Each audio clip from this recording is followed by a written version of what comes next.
Dans ce nouveau chapitre, on va donc vous expliquer la méthode RITM pour que vous sachiez où se situe votre client dans son processus d'achat. Donc, Marc, pourquoi est-ce que c'est important de savoir où se trouve mon client dans son processus d'achat?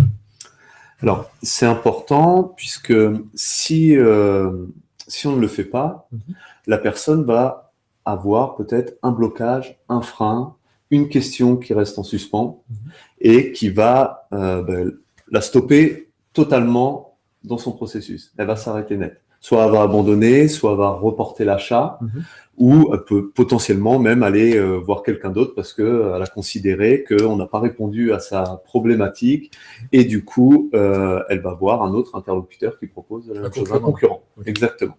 Donc, l'importance, par contre, de savoir où elle en est dans son processus par rapport à cette problématique qu'il faut traiter, c'est pour pouvoir lui apporter la bonne réponse. Okay.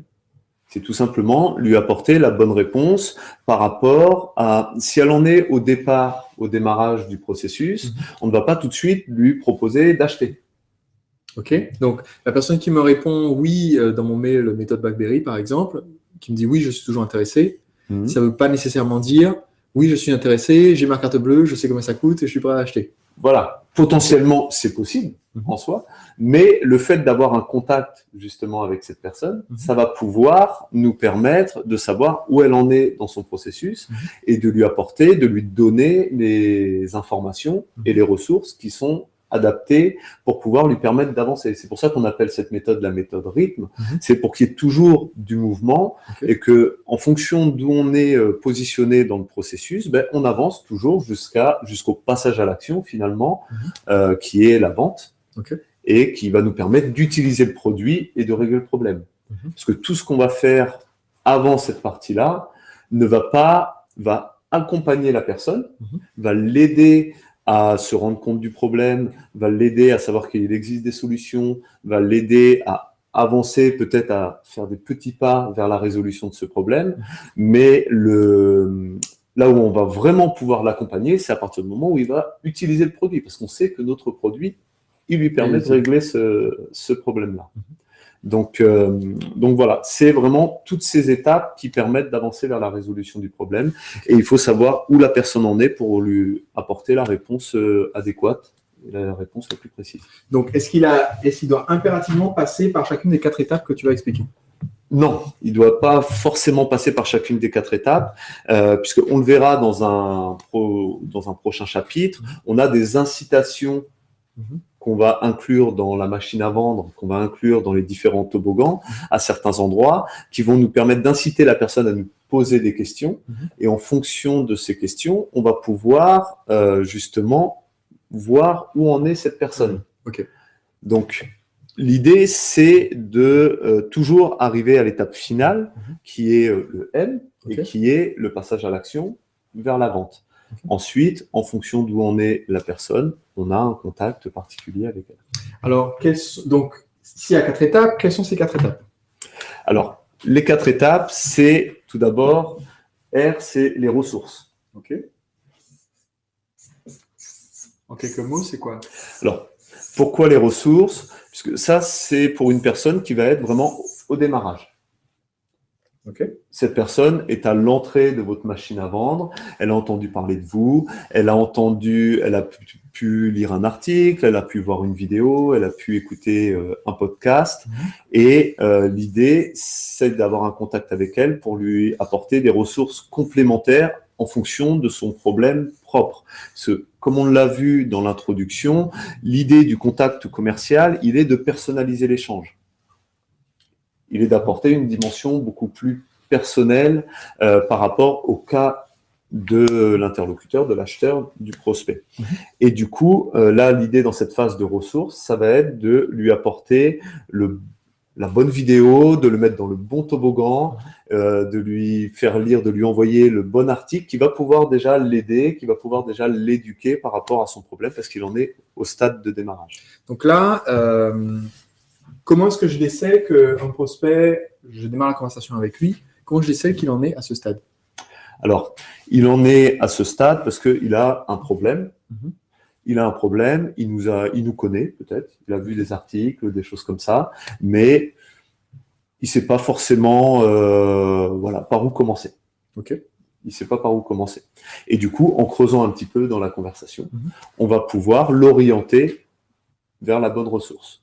Ok. Si je prends notre cas, en fonction de son projet, alors si c'est une activité par exemple qui est au stade de projet ou si c'est une activité qui est déjà avancée, on va pouvoir orienter la personne vers une formation ou un accompagnement plutôt qu'un autre. Okay. Exactement. Donc si je sais maintenant qu'elle est là, quel est un exemple de choses que quelqu'un va dire quand il est dans un stade de ressources? Pour que ça nous permette, parce qu'on va avoir différents stades et que c'est très important au début de savoir où est-ce qu'il en est. Quel est un exemple de choses que dit quelqu'un qui va me faire dire ça, il en est encore au début de son processus? Ça va être, bon, moi je vous connais, j'ai un projet, alors je vais parler par rapport à nous. Donc j'ai un projet de développer mon activité, je sais que le marketing c'est important, tout ce que vous faites c'est génial, il y a plein de contenu, mais voilà, je ne sais pas ce qui s'applique à moi, je ne sais pas ce que je peux faire, comment je peux utiliser ça. Là, c'est un signal qui permet de se dire que la personne, il faut l'aiguiller vers la bonne ressource. Alors, ça peut être tout simplement, en fonction de d'où elle en est dans son processus, ça peut être l'orienter vers un article. Là, vous avez un article qui traite de ça. Ça veut dire que mon premier, rendez-vous avec une personne comme ça, je ne vais pas nécessairement essayer directement de conclure la vente lors de ce rendez-vous? Tout dépend en fait après de la conversation qu'on va avoir avec la personne, parce que notre objectif, il est toujours d'avancer. Voilà. Après, on le verra dans la structure de l'appel téléphonique, en fonction d'où on en est dans l'appel, en fonction des réponses de la personne à l'appel, sur le processus de décision, sur le moment d'achat. Eh ben, on va soit envoyer une ressource et puis recontacter la personne plus tard. Si elle nous dit, moi, c'est un projet, mais c'est pour dans 1 an, on va pas forcément essayer de conclure tout de suite parce qu'on sait que ça ne va pas fonctionner. Et puis, on n'aide pas la personne en faisant ça. Donc là, pour le coup, on va reprogrammer un appel, mais qui sera plus 1, 2, 3 contacts de suivi. Et entre ces appels, on va lui envoyer des ressources pour justement lui permettre de toujours être conseillé, lui permettre d'avancer, lui permettre de commencer à appliquer les choses. Ok, très bien. Donc, ça, c'est la première étape. Deuxième étape. Alors, la deuxième étape, ça va être l'inspiration. L'inspiration, c'est important puisqu'on a des personnes qui suivent les vidéos, qui suivent les contenus, qui sont dans les toboggans, mais qui peuvent être un peu sceptiques sur le fait que ça fonctionne. Qui peuvent se dire, c'est bien beau tout ça, votre produit, ça a l'air génial, ce que vous proposez, ça a l'air génial, mais voilà, est-ce que ça marche vraiment? On le voit parfois dans les commentaires, donc ça c'est pareil, on le verra tout à l'heure dans un prochain chapitre avec la scène libre, où on incite les personnes à nous laisser des commentaires, des choses comme ça. Donc ça peut être dans un commentaire, c'est super, mais je suis pas convaincu que ça marche. D'accord. Et du coup, là, l'idée de ce contact, ça va être plutôt d'orienter le contact vers donner des études de cas de clients ou des témoignages de clients, citer des cas qui peuvent être relativement proches ou dans des domaines un peu similaires ou complémentaires aux siens, et de cas de clients qui ont utilisé le produit, qui ont réglé leur problème avec le produit, et de donner justement l'inspiration comme quoi ça marche pour d'autres personnes qui ont utilisé. Donc le client qui en est là, il pose des questions parce qu'il sait qu'il a un problème, il a une douleur et un souci. C'est ça. Et c'est pas nécessairement qu'on a quelque chose qui existe une solution ou quelle solution pourrait convenir. Alors, on va pas forcément lui parler tout de suite de produit quand il est au stade de ressources. On va lui apporter la ressource. On va lui donner, ça va être, on va dire, l'entrée, par exemple, d'une séquence d'un lancement orchestré. Donc c'est les premières vidéos, c'est les premières vidéos, l'éducation, voilà. Ça peut être une invitation à suivre une webconférence sur telle thématique. On va plutôt être basé sur la thématique que le produit en lui-même. C'est pour ça que c'est très complémentaire, le marketing. Alors, quand j'ai consommé la ressource, j'ai consommé la ressource maintenant et j'en suis à la phase d'inspiration. Ça veut dire que maintenant, je sais que cette solution, il y a une solution, elle existe, etc. Mais du coup, maintenant, je commence à me dire, est-ce que c'est la solution qui me correspond ou pas? C'est ça. C'est ça. C'est Donc, c'est là justement que c'est intéressant et important d'avoir ce contact commercial parce que ça permet de personnaliser cette étape de la vente. Complètement. Sur un plan marketing, ça veut dire dans notre machine, on va utiliser moult exemples, témoignages, études de cas de clients pour permettre aux gens d'avancer de façon automatique à travers cette étape. Mais quand on les a au téléphone, si on se rend compte qu'ils sont là, il faut le faire. Et oui. Il faut le faire. L'intérêt également, c'est que on ne va pas forcément tout le temps passer par toutes les étapes. C'est-à-dire, si je prends un exemple d'une personne qui est au début du processus, on lui a fourni la ressource, on l'a invité à une webconférence. Parce qu'on pense que cette webconférence va l'aider justement à régler son problème par rapport aux conseils qui lui sont donnés, etc. Il va suivre la webconférence. Peut-être que suite à la webconférence, il va tout de suite acheter le produit. OK. Puisque dans la webconférence, on fait une offre commerciale et on incite les personnes à passer à l'action derrière. Voilà. Donc, peut-être que finalement, il n'y aura pas d'autres contacts parce que la personne aura déjà acheté le produit. Donc, le contact, ce sera un contact après-vente, de suivi. Donc, peut-être que cette personne va, derrière la webconférence, être à la phase inspiration, où elle va se dire, c'est génial, votre truc, enfin, ça a l'air super, mais voilà, je suis sceptique, je suis pas convaincu que ça marche vraiment. Et du coup, on va lui donner des témoignages, d'autres études de cas, un peu plus personnalisées, qui vont lui permettre de se dire, bon, c'est pas des conneries, quoi. Okay. Mais peut-être que il va avancer jusqu'à la phase abandon de panier, où là, on va le recontacter uniquement finalement pour répondre à une ou deux interrogations supplémentaires et conclure la vente. Ok. Donc, il se peut que les gens sautent d'une étape à l'autre. Et oui, grâce au marketing. Voilà. En fait, c'est vraiment la complémentarité du poste commercial et du marketing qui va faire avancer la personne dans ce processus. Okay. Et donc, nous, on s'adapte. Quelle serait la troisième étape une fois qu'on a passé à La troisième étape, c'est la transformation. Okay. La transformation, c'est une personne qui va suivre les contenus depuis un bon moment. Donc, il connaît vos vidéos, il connaît vos articles, il a suivi différentes campagnes, il est tombé dans différents toboggans de votre machine à vendre. Et à la limite, du coup, il ne sait plus trop où il en est, il ne sait plus par quoi commencer, quoi appliquer, quel produit lui correspond le mieux. Il a été soumis à différentes offres.